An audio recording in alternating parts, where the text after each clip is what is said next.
Thank you, Tom. This is Tom's first one here, so welcome to Tom, our new member of our sports information team and for men's basketball. So we want to welcome him. It's great to be with everybody. We get to play in front of people tomorrow. It's been a long time. It's something that we've been looking forward to. It's time for it, and we had a scrimmage last weekend, not this past, but the weekend before, which was good for us to play against somebody else. And got to learn a good bit about our team, and now we get to do it in front of people. So it's that next step in the journey of growing what we call Team 115, and along with the other practices and the ways that we get to evaluate as we lead into our first game on November 3rd. I know it's early, but you're going to have somebody in the starting lineup. So, I mean, I know can't say who's going to be, getting all the playing time, but if you had to guess who's going to be in your starting lineup tomorrow? Yeah, it's still ongoing. I mean, I think there's some guys that we've put in pen. There's some guys that are still battling, and very honestly, Larry, we're looking at combinations of a number of different guys. So even in this exhibition game tomorrow, it's possible that we start one group for the first half, another group for the second half. In our scrimmage, we played 10. We actually platooned 2 groups of 5 in the first few segments. We have a few guys that that have established themselves here early. We also have some other guys that are coming back from injury that have just gotten themselves into practice. So we want to see what we look like again today. We practiced yesterday and the day before, but we're gonna keep that one secret at this point. If you could talk about your point guard, who's going to be handling point guard this year for y'all? I know it's not more than one guy, but I mean 2 or 3, it could be 2 or 3, 4 guys. But who do you got? Well, I will say, so Terrence Ford Jr., very, very good point guard coming from Arkansas State. He will not be available tomorrow due to injury. He's still coming back from something, so he will not be available. But he's a point guard, and you look at his assist numbers from Arkansas State. Also shooting over 40% from 3.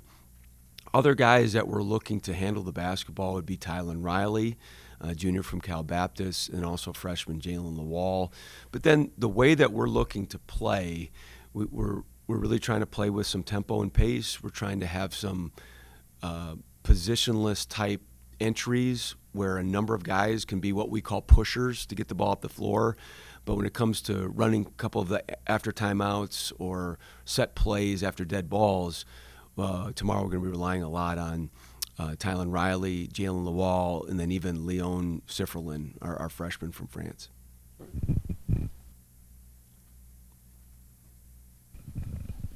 In exhibition situations, what is the balance between accomplishing the things you want to accomplish but getting the end result that you need to get?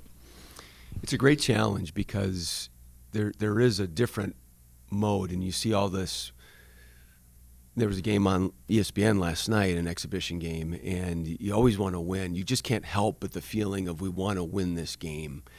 But then there's a very important piece of this of evaluating lineups and how we do against other things, other defenses, other offenses, things that we're preparing for, but we just don't see so much. So there's a great saying that you want to practice in the way that you want to play. You want to play in the way that you practice, but naturally there's going to be so many things that are new to us for this team, but we want to compete at a very high level every time. And I told them this last weekend when we scrimmaged, anytime you put Tulsa on, anytime you step between the lines, this is about competition. So what are the 1, 2, or 3 kind of most important things that you'd like to accomplish tomorrow night? Well, we know against East Central, and I've got great respect for Coach Weaver and his program, but we've gone out and said, hey, we've got to be able to defend their pick and roll. They play in a lot of pick and rolls, and they're going to test us that way.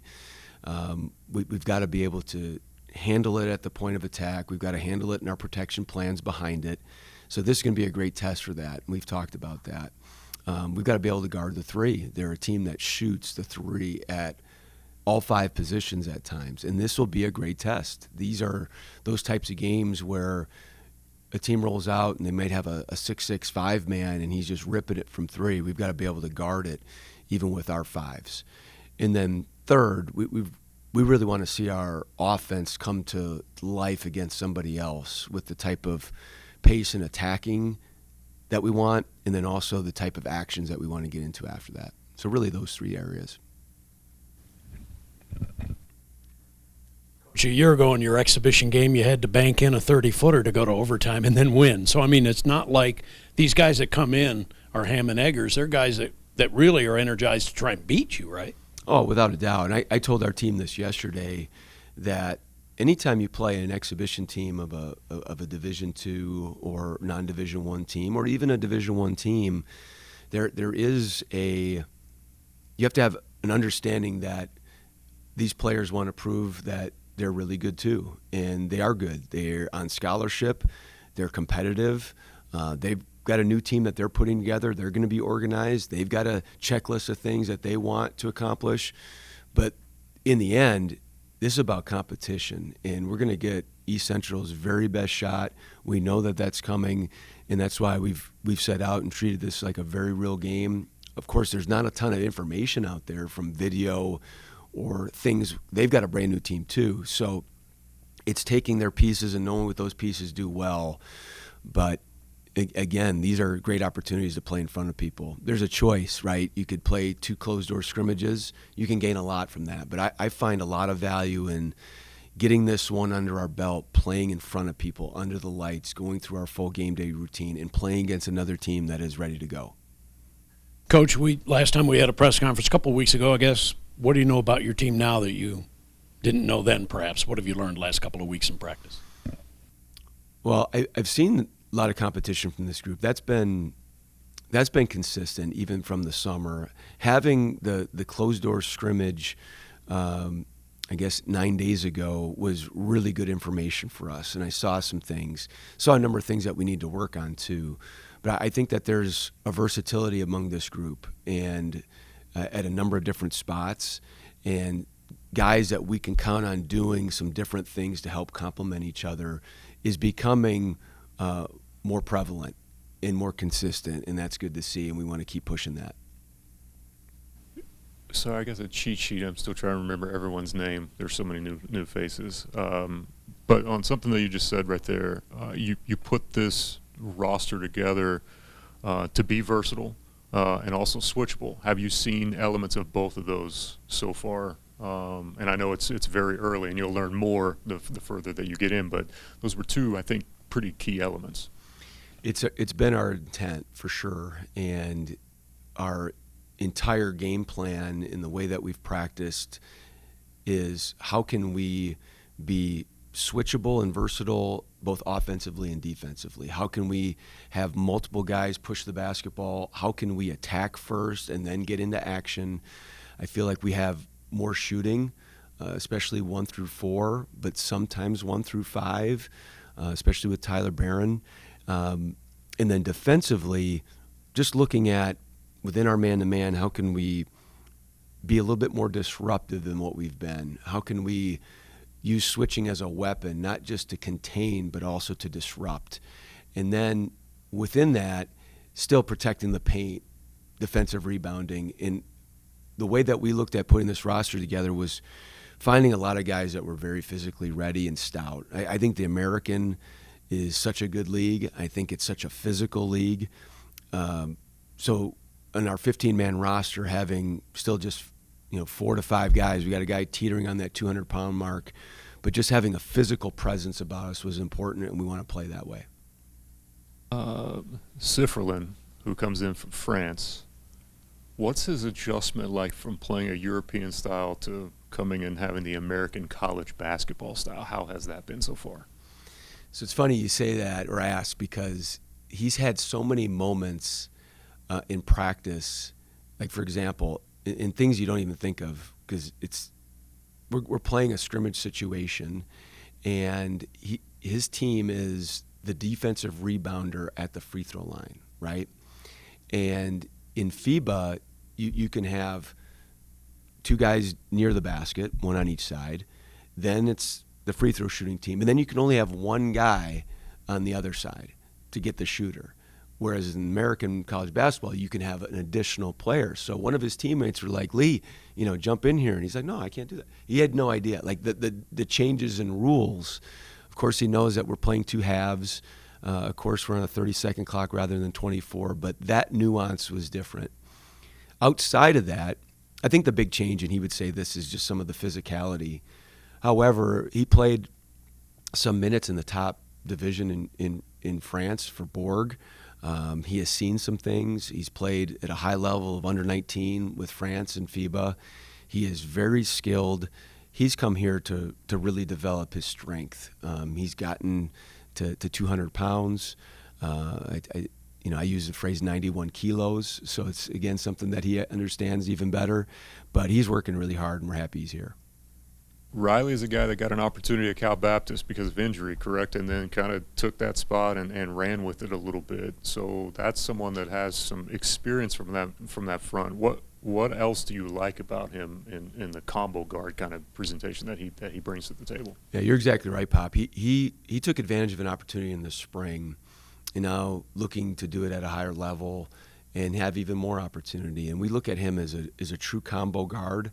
He can play the one, he can play the two. He's got a real attacking mentality. He is an elite athlete, not just fast, not just from jumping, but just his balance, and he's got a density to him. When he hits with his chest, like, you feel it, and we want him to utilize that. We recruited him on a number of things, but we feel like his point of attack guarding the basketball could be really, really good, and we've seen that in practice. And then Lawal, another combo guard. Does he shoots the three ball well from? I think I heard you say that. What are some of his attributes? Big guard now. He's 6'3", 210 pounds. He can play the one. He's going to play a lot at the one. He can also play some two, but just a physical presence. He's athletic. He can shoot. He's a freshman. He's a true freshman. He's the one guy that's coming straight from playing high school basketball last year directly into college. Everybody else is different. KJ Martin spent last semester with us in the spring. Leon Sifferlin is a totally different type of background in European pro and club sports. But Jalen is very mature. He's smart. He's tough. He's learning. But he's a big part of our plans, not just this year, but in the future too. It's a trend with what you've talked about. There's that word toughness that comes in, and you bring in a lot of those guys from the A-10 as well that just have a ton of minutes under their belts. That seems to be somewhat of importance, right, with moving into the American with how physical that it's been over the past couple of years. Like I said earlier, it's a really physical league, and scoring is way up in college basketball. It's much harder to defend than ever before. Again, I think I shared it earlier in a previous press conference, but what was 100th in the country on offense last year was 26th in the country 4 years ago. Now, you could point to COVID, older players, transfer portal, all these types of things, the way maybe the game is being called a little bit.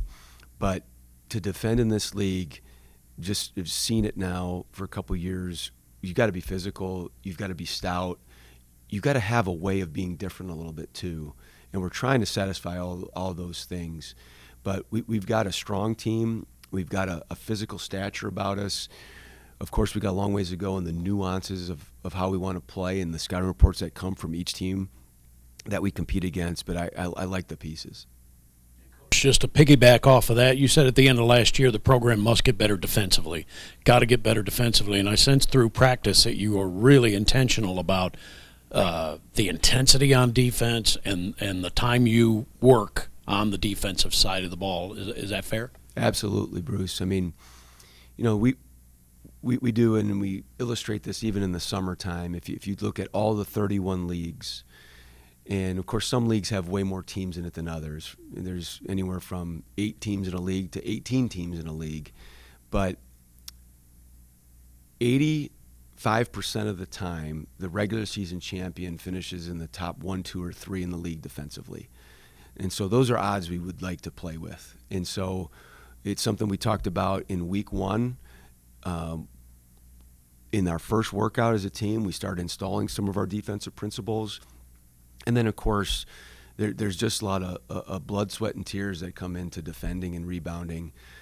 We want to be more disruptive than what we've been, and I don't think you can just rely on turning good teams over. We want to do it more than what we've done, but we want to rebound better. We want to find ways to win the possession game, and we just want to have a greater level of resistance, both at the perimeter and in the box area around the goal.